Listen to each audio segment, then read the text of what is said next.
Hello. Welcome to the stream.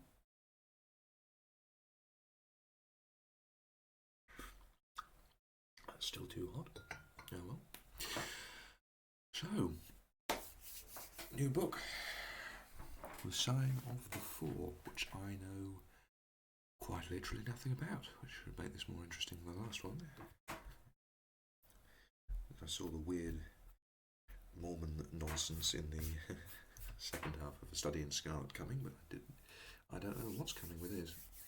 But it's only in one part, so hopefully there won't be some random aside in the middle of nowhere. Chapter 1. The Science of Deduction.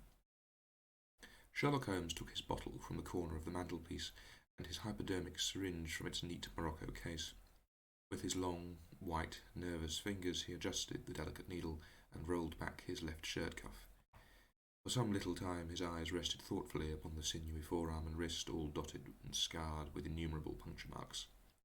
Finally he thrust the sharp point home, pressed down the tiny piston, and sank back into the velvet-lined armchair with a long sigh of satisfaction. 3 times a day for many months I had witnessed this performance, but custom had not reconciled my mind to it. On the contrary, from day to day I had become more irritable at the sight, and my conscience swelled nightly within me at the thought that I had lacked the courage to protest. Again and again I had registered a vow that I should deliver my soul upon the subject, but there was in that cool, nonchalant air of my companion which made him the last man with whom one would care to take in it.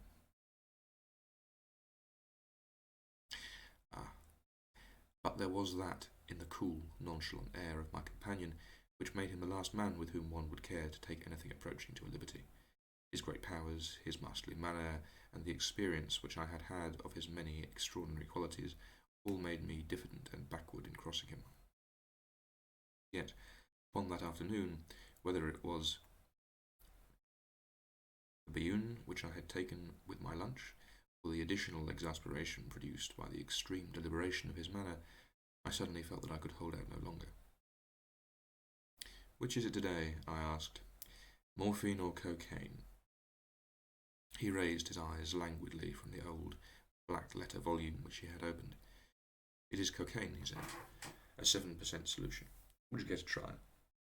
"No, indeed," I answered brusquely. "My constitution has not got over the Afghan campaign yet. I cannot afford to throw any extra strain upon it." He smiled at my vehemence. "Perhaps you are right, Watson," he said. "I suppose its influence is physically a bad one. I find it, however, so transcendently stimulating and clarifying to the mind that its secondary action is a matter of small moment." "Consider," I said earnestly, "count the cost. Your brain may, as you say, be roused and excited, but it is a pathological and morbid process which involves increased tissue change and may, at last, leave a permanent weakness. You know, too, that a black reaction comes upon you. You know, too, what a black reaction comes upon you. Surely the game is hardly worth the candle.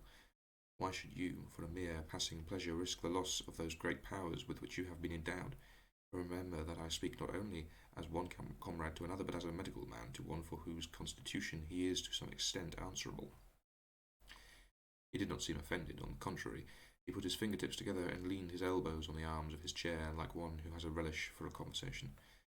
"My mind," he said, "rebels at stagnation. Give me problems, give me work, give me the most abstruse cryptogram or the most intricate analysis, and I am in my own proper atmosphere.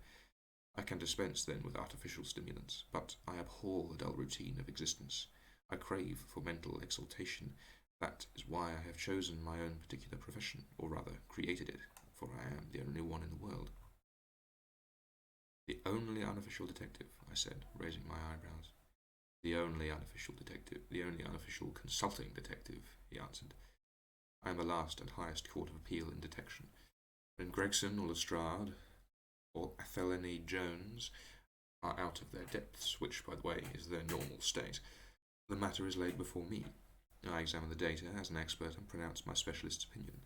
I claim no credit in such cases. My name figures in no newspaper. The work itself, the pleasure of finding a field for my peculiar powers, is my highest reward. But you have yourself had some experience of my methods, the work in the Jefferson Hope case." Yes, indeed, I said cordially. I was never so struck by anything in my life. I even embodied it in a small brochure with the somewhat fantastic title of a study in Scarlet. He shook his head sadly. I glanced over it, he said. Honestly, I cannot congratulate you upon it. Detection is, or ought to be, an exact science, and should be treated in the same cold and unemotional manner. You have attempted to tinge it with romanticism, which produces much the same effect as if you had worked a love story or an elopement into the fifth proposition of Euclid. But the romance was there, I remonstrated. I could not tamper with the facts. Some facts should be suppressed, or at least a just sense of proportion should be observed in treating them. The only point in the case which deserved mention was the curious analytical reasoning from effects to causes by which I succeeded in unravelling it. I was annoyed at this criticism of work which had been specially designed to please him. I confess, too, that I was irritated by the egotism which seemed to demand that every line of my pamphlet should be devoted to his own special doings. More than once during the years that I had lived with him in Baker Street, I had observed that a small vanity underlay my companion's quiet and didactic manner. I made no remark, however, but sat nursing my wounded leg. I had a Giselle bullet through it some time before, and though it did not prevent me from walking, it ached wearily at every change of the weather. That's strange, because in the previous book, he had a bullet through the shoulder, not the leg. It's conceivable that he had both, but it is odd.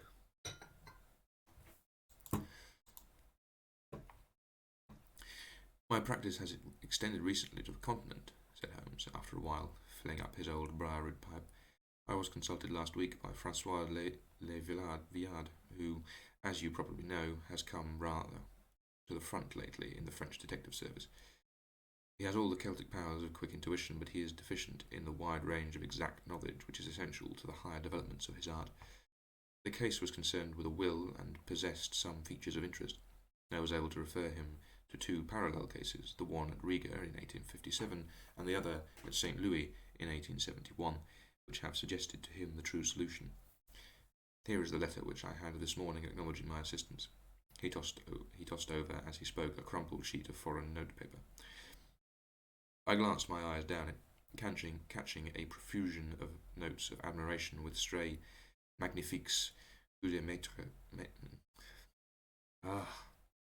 Makes me wish I could speak French. And tour de force, all testifying to the ardent admiration of the Frenchman. He speaks as a pupil to his master, said I. Oh, he rates my assistance too highly, said Sherlock Holmes lightly. He has considerable gifts himself.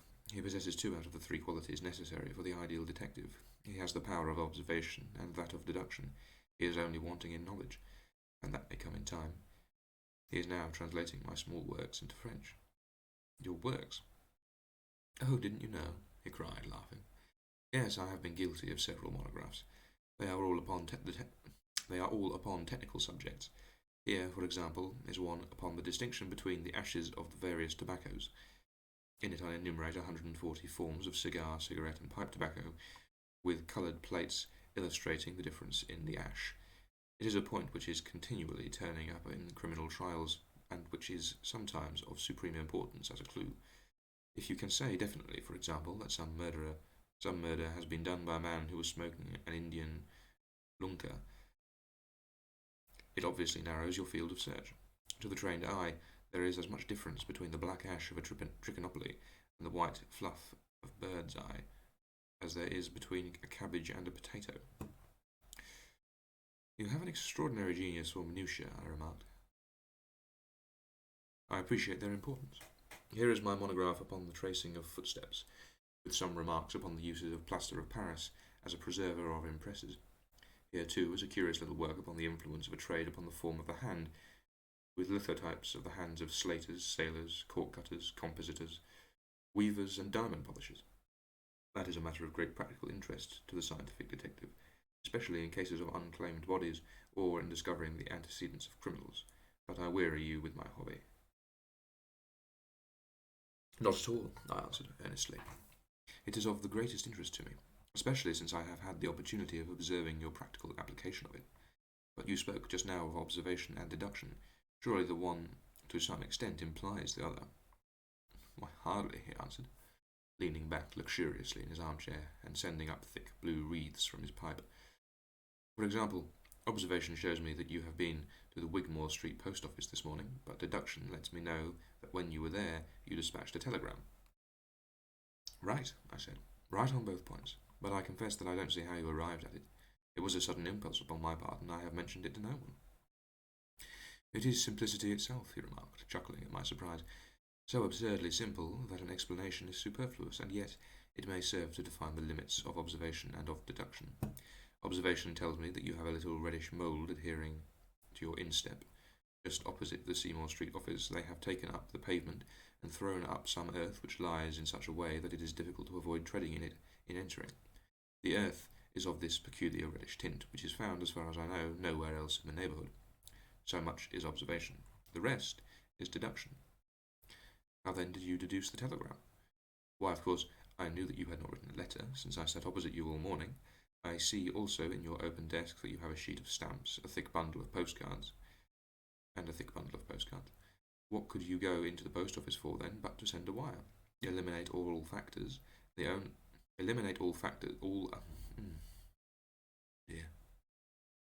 I'm not on it this morning. Eliminate all other factors, and the one which remains must be the truth. In this case it certainly is so, I replied after a little thought. The thing, however, is, as you say, of the simplest. Would you think me impertinent if I were to put your theories to a more severe test? On the contrary, he answered, it would prevent me from taking a second dose of cocaine. I should be delighted to look into any problem which you might submit to me. I have heard you say that it is difficult for a man to have any object in daily use without leaving the impresses of his individuality upon it, in such a way that the trained observer might read it. Now, I have here a watch which has recently come into my possession. Would you have the kindness to let me have an opinion upon the character or habits of the late owner? I handed him over the watch with some slight feeling of amusement in my heart, for the test was, as I thought, an impossible one, and I extended it as a lesson against the somewhat dogmatic tone which he occasionally assumed. He balanced the watch in his hand, gazed hard at the dial, opened the back and observed the works, first with his naked eyes, then with a powerful convex lens. I could hardly keep from smiling at his crestfallen face when he finally snapped the case to and handed it back. There is hardly any data, he remarked. The watch has been recently cleaned, which robs me of my most suggestive facts. You are right, I answered. It was cleaned before being sent to me. In my heart I accused my companion of putting forward a most lame and impotent excuse to cover his failure. What data could he expect from an uncleaned watch? Though unsatisfactory, my research has not been entirely barren, he observed, staring up at the ceiling with dreamy, lacklustre eyes. Subject to your correction, I should judge that the watch belonged to your elder brother, who inherited it from your father. That you no doubt gather from the H.W. upon the back. Quite so. The W suggests your own name. The date of the watch is nearly 50 years back, and the initials are as old as the watch, so it was made for the last generation. Jewellery usually descends to the eldest son, and he is most likely to have the same name as the father. Your father has, if I remember rightly, been dead for many years. It has, therefore, been in the hands of your eldest brother. Right so far, said I. Anything else? He was a man of untidy habits, very untidy and careless. He was left with good prospects, but he threw away his chances, lived for some time in poverty, with occasional short intervals of prosperity, and finally, taking to drink, he died. That is all I can gather. I sprang from my chair and limped impatiently about the room with considerable bitterness in my heart. This is unworthy of you, Holmes. I could not have believed that you would have descended to this. You have made inquiries into the history of my unhappy brother, and now you pretend to deduce this knowledge in some fanciful way. You cannot expect me to believe that you have read all this from his old watch. It is unkind, and, to speak plainly, has a touch of charlatanism in it. My dear doctor, he said kindly, pray accept my apologies. Viewing the matter as an abstract problem, I had forgotten how personal and painful a thing it might be to you. I assure you, however, that I never even knew that you had a brother until you handed me the watch.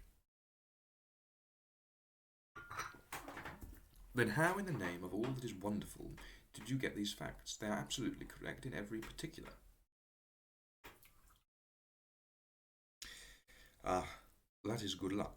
I could only say what was the balance of probability. I did not at all expect it to be so accurate. But it was not mere guesswork. No, no, I never guess. It is a shocking habit, destructive to the logical faculty. What seems strange to you is only so because you do not follow my train of thought or observation, or observe the small facts upon which large inferences may depend. For example, I began by stating your brother was careless. When you observe the lower part of the watch case, you notice that it is not only dinted in two places, but it is cut and marked all over from the habit of keeping other hard objects, such as coins or keys, in the same pocket. Surely it is no great feat to assume that a man who treats a 50-guinea watch so cavalierly must be a careless man. Neither is it a very far-fetched inference that a man who inherits one article of such value is pretty well provided for in other respects. I nodded, to show that I followed his reasoning. It is very customary for pawnbrokers in England, when they take a watch, to scratch the number of the ticket with a pinpoint upon the inside of the case. It is more handy than a label, as there is no risk of the number being lost or transposed. There are no less than 4 such numbers visible to my lens on the inside of the case. Inference that your brother was often at low water. Secondary inference that he had occasional bursts of prosperity, or he could not have redeemed the pledge. Finally, I ask you to look at the inner plate which contains the keyhole. Look at the thousands of scratches all round the hole, marks where the key has slipped. What sober man's key scored those grooves? But you will never see a drunkard's watch without them. He winds it at night, and he leaves these traces of his unsteady hand. Where is the mystery in all this? It is as clear as day, I answered. I regret the injustice which I did you. I should have had more faith in your marvellous faculty. May I ask whether you have any professional inquiry on foot at the present? None. Hence the cocaine. I cannot live without brain work. What else is there to live for? Stand at the window here. Was there ever such a dreary, dismal, unprofitable world? See how the yellow fog swirls down the street and drifts across the dun-coloured houses. What could be more hopelessly prosaic and material? What is the use of having powers, Doctor, when one has no field upon which to exert them? Crime is commonplace, existence is commonplace, and no qualities, save those which are commonplace, have any function upon earth. I had opened my mouth to reply to this tirade when with a crisp knock, our landlady entered, bearing a card upon the brass salver. "A young lady for you, sir." "A young lady for you, sir," she said, addressing my companion. "Miss Mary Morstan," he read. I have no recollection of the name. Ask the young lady to step up, Mrs. Hudson. Don't go, Doctor. I should prefer that you remain. Which marks the end of Chapter 2.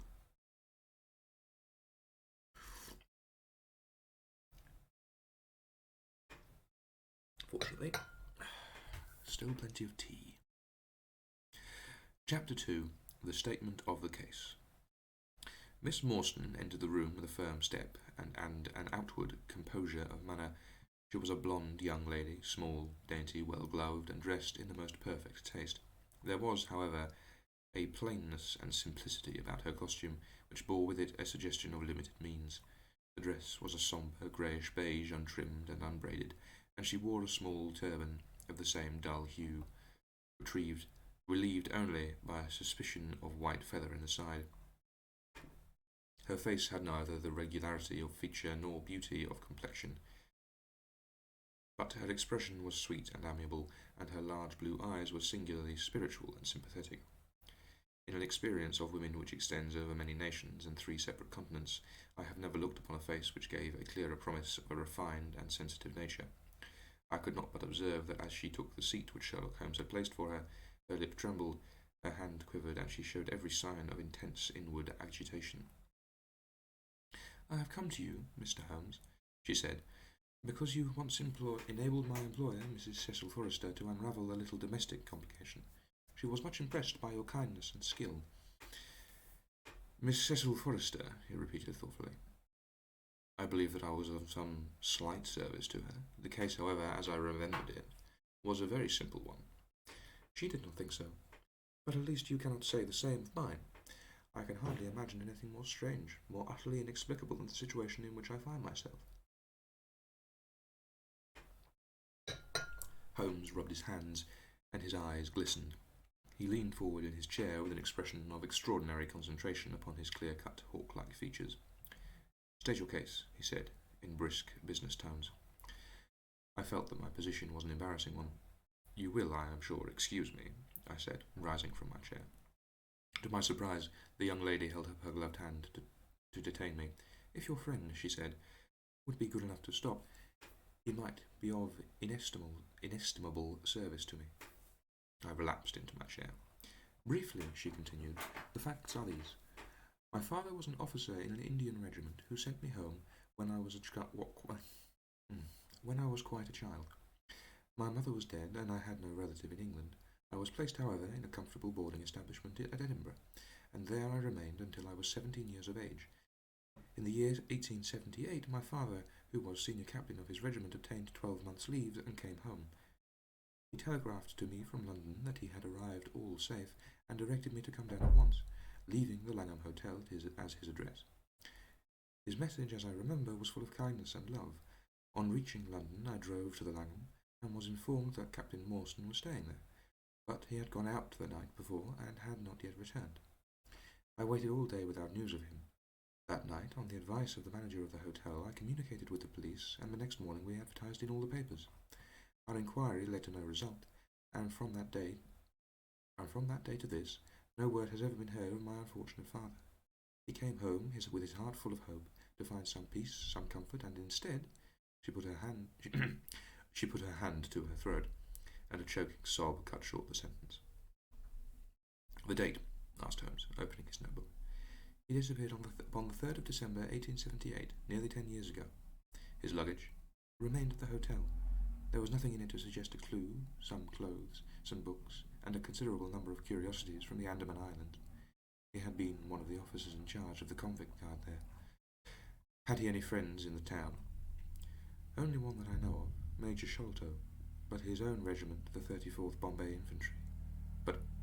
Of his own regiment, the 34th Bombay Infantry. The Major had retired some little time before and lived at Upper Northwood. We communicated with him, of course, but he did not even know that his brother officer was in England." "A singular case," remarked Holmes. "I have not yet described to you the most singular part. About 6 years ago, to be exact, upon the 4th of May, 1882, an advertisement appeared in the Times asking for the address of Miss Mary Morstan, and stating that it would be to her advantage to come forward. There was no name or address appended. I had at that time just entered the family of Miss Cecil Forrester in the capacity of governess.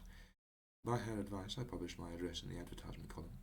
The same day there arrived through the post a small cardboard box addressed to me, which I found to contain a very large and lustrous pearl. No word of writing was enclosed. Since then, every year upon the same date, there has always been a similar box containing a similar pearl, without any clue as to the sender. They have been pronounced by an expert to be of a rare variety and of considerable value. You can see for yourself that they are very handsome." She opened a flat box as she spoke, and showed me 6 of the finest pearls that I had ever seen. "Your statement is most interesting," said Sherlock Holmes. "Has anything else occurred to you?" "Yes, and no later than today. That is why I have come to you. This morning I received this letter, which you will perhaps read for yourself." "Thank you," said Holmes. "The envelope too, please." "Postmark London, S.W., date July 7. Man's thumb mark on the corner, probably postman. Best quality paper, envelopes at 6p a packet. Particular man in his stationery, no address. Be at the 3rd pillar from the left outside the Lyceum Theatre tonight at 7 o'clock. If you are distrustful, bring 2 friends. You are a wronged woman and shall have justice. Do not bring police. If you do, all will be in vain. Your unknown friend." "Well, really, this is a very pretty little mystery. What do you intend to do, Miss Morstan?" "That is exactly what I want to ask you." "Then we shall most certainly go. You and I, and yes, why, Dr. Watson is the very man. Your correspondent says 2 friends. He and I have worked together before." "But would he come?" she asked, with something appealing in her voice and expression. "I shall be proud and happy," I said fervently, "if I can be of any service." "You are both very kind," she answered. "I have led a retired life, and have no friends whom I could appeal to. If I am here at 6, it will do, I suppose. You must not be later, said Holmes. There is one other point, however. Is this handwriting the same as that upon the pearl box addresses? I have them here, she answered, producing half a dozen pieces of paper. You are certainly a model client. You have the correct intuition. Let's see now. He spread out the papers upon the table and gave little darting glances from one to the other. They are disguised hands, except the letter, he said presently. But there can be no question as to the authorship. See how the irrepressible Greek E will break out, and see the twirl of the final S. They are undoubtedly by the same person. I should not like to suggest false hopes, Miss Morstan, but is there any resemblance between this hand and that of your father? Nothing could be more unlike. I expected to hear you say so. We shall look out for you, then, at 6. Pray allow me to keep the papers. I may look into the matter before then. It is only 3:30. Au revoir, then. Au revoir, said our visitor, and, with a bright, kindly glance from one to the other of us, she replaced her pearl box in her bosom and hurried away. Standing at the window, I watched her walking briskly down the street until the grey turban and white feather were but a speck in the sombre crowd.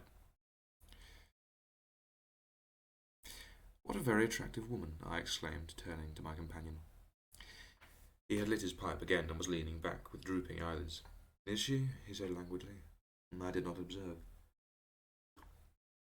You really are an automaton, a calculating machine, I cried. There is something positively inhuman in you at times. He smiled gently.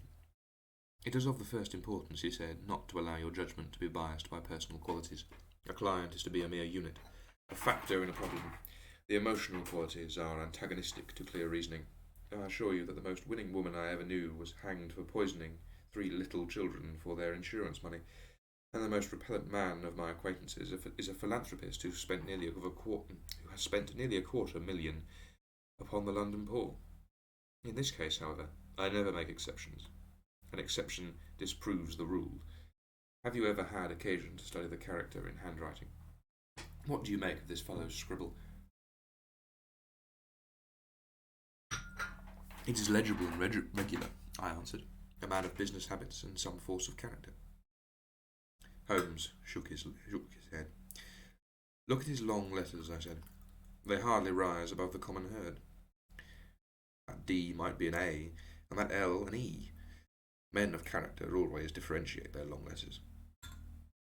However illegible they may write. There is vacillation in his K's and self-esteem in his capitals. I am going out now. I have some references to make. Let me recommend this book, one of the most remarkable ever penned. It is Winwood Reade's Martyrdom of Man. I shall be back in an hour. I sat in the window with the volume in my hand, but my thoughts were far from the daring speculations of the writer. My mind ran upon our late visitor, her smiles, the deep rich tones of her voice, the strange mystery which overhung her life. If she was 17 at the time of her father's disappearance, she must be 27 now. A sweet age when youth has lost its self-consciousness and become a little sombered by experience. So I sat and mused until such dangerous thoughts came into my head that I hurried away to my desk and plunged furiously into the latest treatise upon pathology. What was I, an army surgeon with a weak leg and a weaker bank account, that I should dare think of such things? She was a unit, a factor, nothing more. If my future were black, it was surely better to face it like a man than to attempt to brighten it by mere will-o'-the-wisps of the imagination. Thus ends Chapter 2. Somewhat. I'm not being very... I don't feel I'm enunciating particularly well today. I don't know why. I have to try and force myself to read a bit slower. Chapter 3. In Quest of a Solution. It was 5:30 before Holmes returned.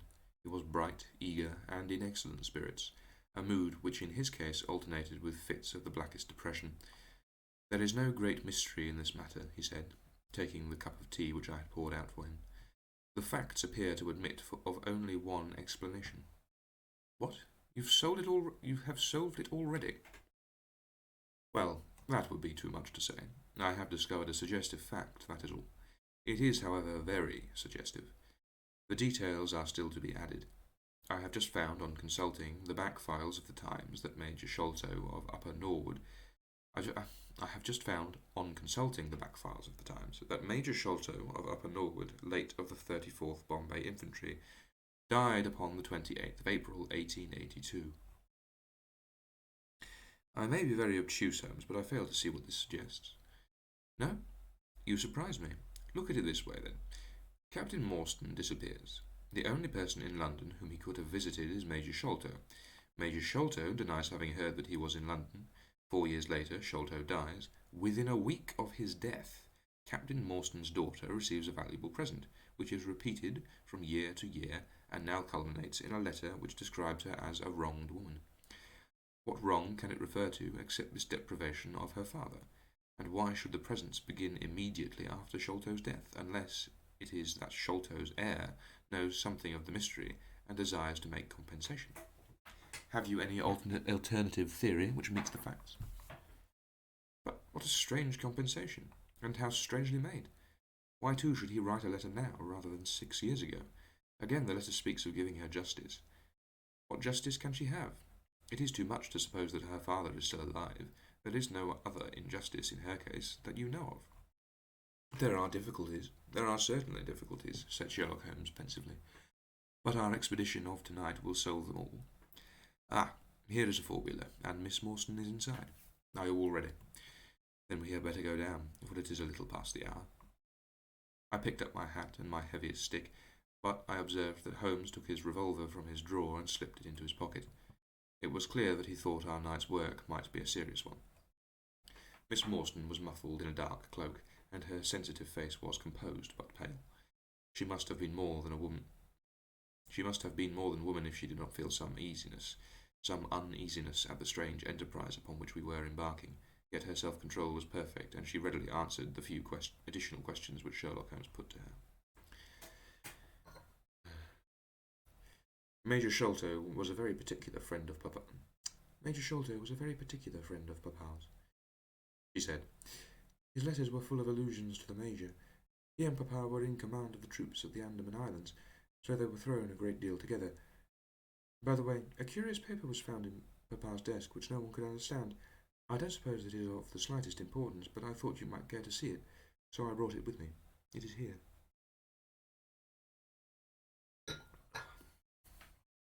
Holmes unfolded the paper carefully and smoothed it out upon his knee.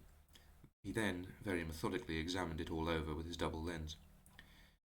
It is a paper of native Indian manufacture, he remarked. It has at some time been pinned to a board. The diagram upon it appears to be a plan of part of a large building with numerous halls, corridors, and passages. At one point is a small cross done in red ink. Above it is 3.37 from the left, in faded pencil writing. In the left-hand corner is a curious hieroglyphic, like 4 crosses, in a line with their arms touching. Beside it is written in very rough and coarse characters the sign of the Four: Jonathan Small, Muhammad Singh, Abdullah Khan, Dost Akbar. Now, I confess I do not see how this bears upon the matter, yet it is evidently a document of importance. It has been kept carefully in a pocket-book, for the one side is as clean as the other. It was in his pocket-book that we found it. Preserve it carefully, then, Miss Morstan, for it may prove to be of use to us. I begin to suspect that this matter may turn out to be much deeper and more subtle than at first I thought. I must reconsider my ideas. He leaned back in the cab, and I could see by his drawn brow and his vacant eye that he was thinking intently. Miss Morstan and I chatted in an undertone about our present expedition and its possible outcome, but our companion maintained his impenetrable reserve until the end of our journey. It was a September evening, and not yet 7 o'clock, but the day had been a dreary one, and a dense, drizzly fog lay low upon the great city. Mud-coloured clouds drooped sadly over the muddy streets. Down the Strand the lamps were but misty splotches of diffuse light which threw a feeble circular glimmer upon the slimy pavement. The yellow glare from the shop windows streamed out into the steamy, vaporous air, and threw a murky, shifting radiance across the crowded thoroughfare. There was, to my mind, something eerie and ghost-like in the endless procession of faces which flitted across these narrow bars of light. sad faces and glad, haggard and merry. Like all humankind, they flitted from the gloom into the light, and so back into the gloom once more. I am not subject to impressions, but the dull, heavy evening, with the strange business upon which we were engaged, combined to make me nervous and depressed. I could see from Miss Mawson's manner that she was suffering from the same feeling. Holmes alone could rise superior to petty influences. He held his open notebook upon his knee, and from time to time he jotted down figures and memoranda in the light of his pocket lantern. At the Lyceum Theatre, the crowds were already thick at the side entrances. In front, a continuous stream of hansoms and four-wheelers were rattling up, discharging their cargoes of shirt-fronted men and beshawled, diamonded women. We had hardly reached the third pillar, which was our rendezvous, before a small, dark, brisk man, in the dress of a coachman, accosted us. "Are you the parties who come with Miss Mawson?" he asked. "I am Miss Mawson, and these two gentlemen are my friends," she said. He bent a pair of wondrously penetrating and questioning eyes upon us. "You will excuse me, miss," he said, with a certain dogged manner, "but I was to ask you to give me your word that neither of your companions is a police officer." "I give you my word on that," she answered. He gave a shrill whistle, on which a street Arab led across a four-wheeler and opened the door. The man who had addressed us mounted to the box, while we took our places inside. We had hardly done so before the driver whipped up his horses, and we plunged away at a furious pace through the foggy streets. The situation was a curious one. We were driving to an unknown place on an unknown errand, yet our invitation was either a complete hoax, which was an inconceivable hypothesis, or else we had good reason to think that important issues might hang upon our journey. Miss Mawson's demeanour was as resolute and collected as ever. I endeavoured to cheer and amuse her by reminiscences of my adventures in Afghanistan, but, to tell the truth, I was myself so excited at our situation, and so curious as to our destination, that my stories were slightly involved. To this day she declares that I told her one moving anecdote as to how a musket looked into my tent in the dead of night, and how I fired a double-barrelled tiger carp at it. At first, At first I had some idea as to the direction in which we were driving, but soon, what with our pace, the fog, and my own limited knowledge of London, I lost my bearings and knew nothing, save that we seemed to be going a very long way. Sherlock Holmes was never at fault, however, and he muttered the names as the cab rattled through squares and in and out by tortuous streets. "Rochester Row," he said. "Now Vincent Square. Now we come out on the Vauxhall Bridge Road. We're making for the Surrey side, apparently." "Yes, I thought so. Now we are on the bridge. You can catch glimpses of the river." We did indeed get a fleeting view of a stretch of the Thames with the lamps shining upon the broad, silent water, but our cab dashed on, and was soon involved in a labyrinth of streets upon the other side. "Wordsworth Road," said my companion, "Priory Road, Larkhall Lane, Stockwell Place, Robert Street, Cold Harbour Lane. Our quest does not appear to take us to very fashionable regions." We had indeed reached a questionable and forbidding neighbourhood. Long lines of dull brick houses were only relieved by the coarse glare and tawdry brilliance of public houses at the corner. Then came rows of two-storey villas, each with a fronting of miniature garden, and then, again, interminable lines of new staring brick buildings, the monster tentacles which the giant city was throwing out into the country. At last the cab drew up at the third house in a new terrace. None of the other houses were inhabited, and that at which we stopped was as dark as its neighbours, save for a single glimmer in the kitchen window. On our knocking, however, the door was instantly thrown open by a Hindu servant clad in a yellow turban, white loose-fitting clothes, and a yellow sash. There was something strangely incongruous in this oriental figure framed in the commonplace door of a third-rate suburban dwelling-house. "The Sahib awaits you," said he, and even as he spoke there came a high piping voice from the inner room. "Show them in to me. Show them in to me, Kib Mudgar," it cried. "Show them straight into me." Not sure how high and piping that was, but it will do. Let me see how many words chapter 4 is. I don't have a lot of time today, so I may have to give it a miss. Because it's only been 50 minutes, and normally I would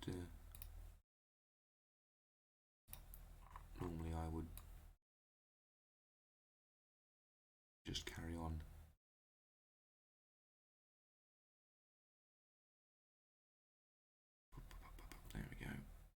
4 is almost 4,000 words, so yeah, I think that is going to have to be it for the day.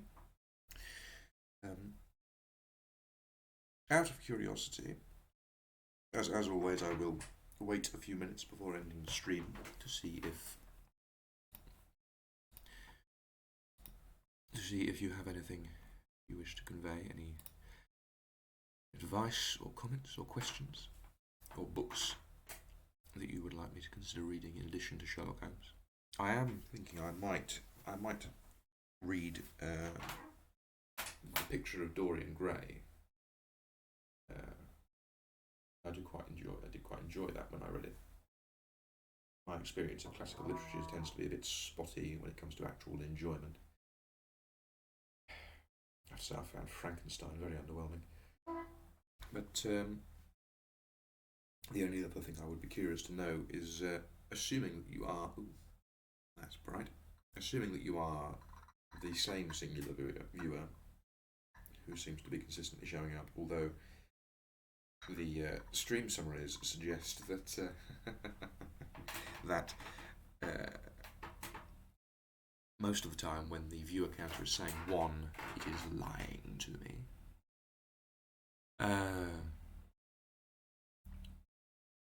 But if there is a particular time that works best for you to catch the streams live, do please either leave it in chat just now, or if you're watching the VOD on Twitch or on YouTube, do feel free to mention it in the comments.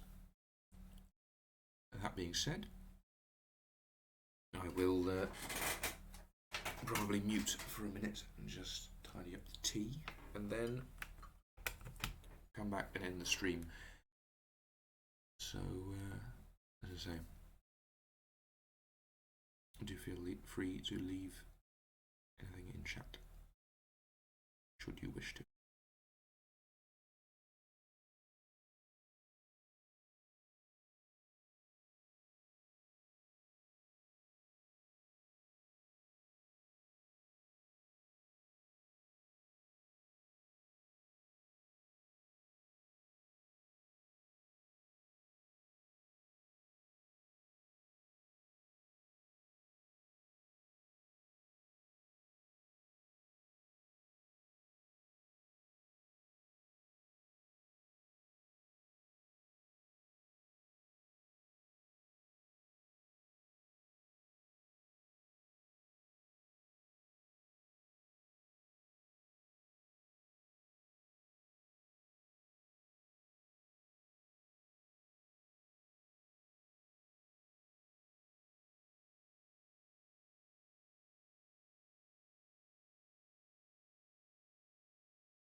Right, well,